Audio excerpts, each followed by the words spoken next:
حجر رشيد، الحجر اللي خلى العالم يقرأ كلام المصريين بعد 1400 سنة. 1799 جنود فرنسيين كانوا بيحفروا حصن صغير قريب من مدينة رشيد. ما كانوش بيدوروا على كنز ولا كانوا بيدوروا على مقبرة، لحد ما واحد من الجنود خبط في حجر اسود كبير. الحجر شكله عادي جدا، لكن اللي مكتوب عليه غير تاريخ العالم كله وخلى العالم كله يعرف الحضارة المصرية، لأن الحجر ده كان مفتاح لفك واحدة من أعقد لغات التاريخ، اللغة المصرية القديمة. اللغة اللي العالم كله شايف رموزها وأشكالها على المعابد والمقابر 1400 سنة، لكن محدش قدر يفسرها. الأشكال الغريبة اللي بنسميها النهاردة اللغة الهيروغليفية، كان المصري القديم بيكتب بيها تاريخه وحكاياته، لكن بعد سقوط الحضارة المصرية القديمة اللغة نفسها اختفت. ومع مرور القرون العالم كان شايف اللغة المصرية من غير ما يفهم لغة أو كلمة واحدة، لحد ما ظهر حجر رشيد، الحجر اللي هيخلي العالم كله يسمع صوت الحضارة المصرية من تاني. 1798 لما نابليون قرر يغزو مصر، والحقيقة ده ما كانش غزو عسكري بس. نابليون والمعروف عنه إنه لما كان بيروح يغزو بلد كان بياخد معاه مهندسين وعلماء آثار. كان عايز يحتل مصر، لكن في نفس الوقت كان عايز يدرسها، لأن أوروبا في الوقت ده كانت مبهورة جدا بالحضارة المصرية، أهرامات ومعابد ومومياوات والكتابات الغامضة. لكن المشكلة إن تقريبا ما كانش حد قادر يقرأ اللغة الهيروغليفية. الأوروبيين كانوا قدام حوايط وجدران مليانة معلومات وأسرار من الحضارة القديمة المصرية، لكن ما كانوش قادرين يفكوها، بالظبط كأنهم قدام كتاب ضخم جدا لكن مش قادرين يفهموا اللغة بتاعته. حجر رشيد كان طوله متر تقريبا، وكان مكتوب عليه نص واحد ب3 أنظمة مختلفة. في الجزء العلوي كانت الهيروغليفية، وفي المنتصف كتابة ديموطيقية، ودي كانت لغة أكثر تبسيطا من اللغة المصرية القديمة. وفي الأسفل اللغة اليونانية القديمة. وهنا ظهرت الفرصة، لأن العلماء كانوا قادرين على قراءة اللغة اليونانية القديمة، فلو النصوص الثلاثة نفس الكلام يبقى اليونانية ممكن تكون المفتاح لفهم الكتابتين المصريتين. لكن الموضوع ما كانش بالبساطة دي. النصوص اللي كانت موجودة على الحجر الرشيد كانت كتابة بمناسبة تولي الملك بطليموس الخامس الحكم، والنص كان عبارة عن مرسوم رسم، لكن أهم حاجة فيه إن اسم بطليموس كان موجود على الحجر، والاسم كان المفروض يتكرر في النسخة اليونانية وكمان في النسخة المصرية. العلماء بدأوا يقارنوا حرف هنا وعلامة هناك وشكل يتكرر، وبعدها اكتشفوا حاجة مهمة جدا. الأسماء الملكية في الكتابة الهيروغليفية كانت بتتحط داخل إطار بيضاوي مميز جدا اسمه خرطوش. يعني لو لقوا مجموعة علامات داخل خرطوش ده معناها إنه ممكن يكون اسم ملكي. وبدأ العلماء يقارنوا اسم بطليموس بالعلامات المصرية. لكن هنا ظهرت مشكلة أكبر. هل الهيروغليفية مجرد رموز تمثل أفكار، ولا الرموز دي ممكن تمثل صوت معين؟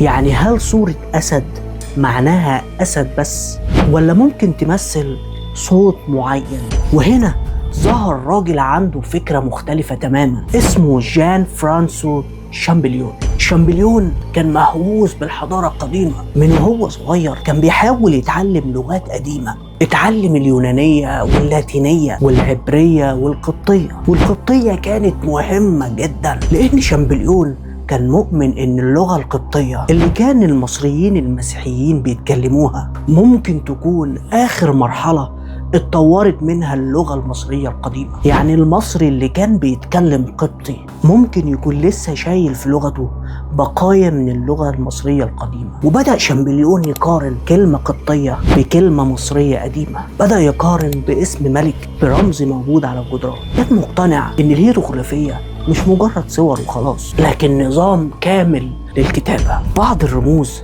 بتمثل أفكار وبعضها بتمثل أصوات، زي ما صورة عين ممكن تمثل عين، لكن في سياق آخر ممكن تستخدم عشان تمثل صوت معين. وده كان انقلاب في فهم اللغة المصرية القديمة.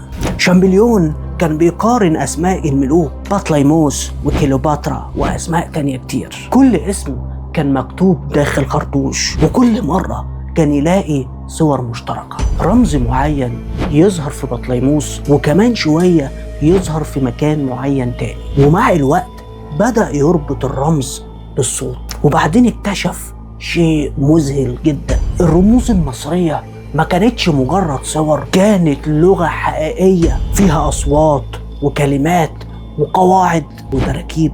وفي سنة 1822 أرسل شامبليون رسالة شهيرة أعلن فيها اكتشافه، وبعدها بفترة قصيرة دخل أخوه عليه لقاه في حالة انهيار وقال له أنا وصلت لها، وبعدين أغمى عليه. سواء كانت التفاصيل دي حصلت بنفس الصورة حرفيا ولا لا، المؤكد إن شامبليون وصل لحقيقة تاريخية. اللغة اللي فضلت صامتة قرون أخيرا بدأت تتكلم. لكن المفاجأة إن حجر رشيد نفسه ما فضلش في مصر، انتقل الحجر إلى البريطانيين سنة 1801، ومن وقتها اتنقل إلى المتحف البريطاني. وهنا يظهر جانب تاني من القصة، لأن مصر ما كانتش صاحبة القرار في انتقال الحجر.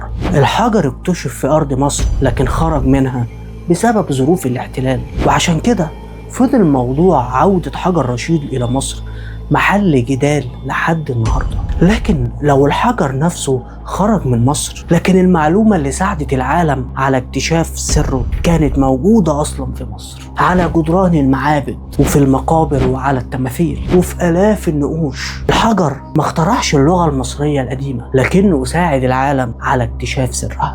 واللي محدش كان متخيله إن المصري القديم ما كانش بيكتب على الجدران بشكل عشوائي، كل تفصيلة كان ليها وظيفة، وكان عنده أكتر من نظام للكتابة. الهيروغليفية كانت بتستخدم في النقوش الرسمية والدينية، أما الديموتيقية فكانت أكتر استخداما في الحياة اليومية وكتابة الوثائق. وكان هناك أيضا اللغة الهيراتيقية، وهي كتابة كانت أسرع وأكتر اختصارا. يعني المصري القديم كان عنده نسخة رسمية فخمة ونسخة سريعة للاستخدام اليومي والاختصار، زي الفرق كده بين إنك تكتب رسالة رسمية وبين إنك تكتب رسالة يومية على الواتساب.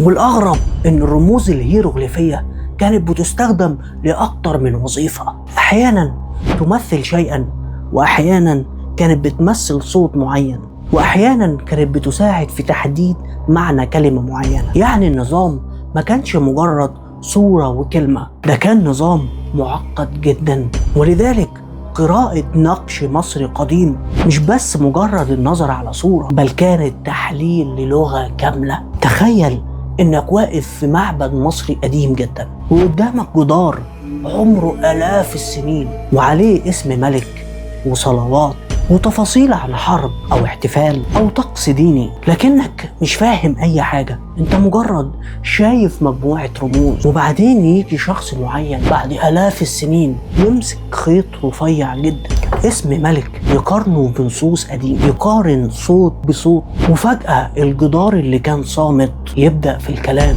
الملك اللي مات من آلاف السنين يقول اسمه، والكاهن اللي اختفى من التاريخ تعود تاني كلماته، والعامل اللي عاش في مصر القديمة يظهر تاني من جديد من خلال سطر كتبه من آلاف السنين. وده يمكن أعظم شيء في قصة حجر رشيد، إنه ما كانش مجرد حجر، كان أشبه بمفتاح. ومصر كانت قفلت كتابها منذ زمن بعيد، وبعدين جه المفتاح ده فتح أول صفحة، ومن الصفحة الأولى بدأ العالم كله يقرأ. لكن الأهم إن الحجر ما خلاش حضارة مصر عظيمة، هي كانت عظيمة قبل ما يفهمها العالم.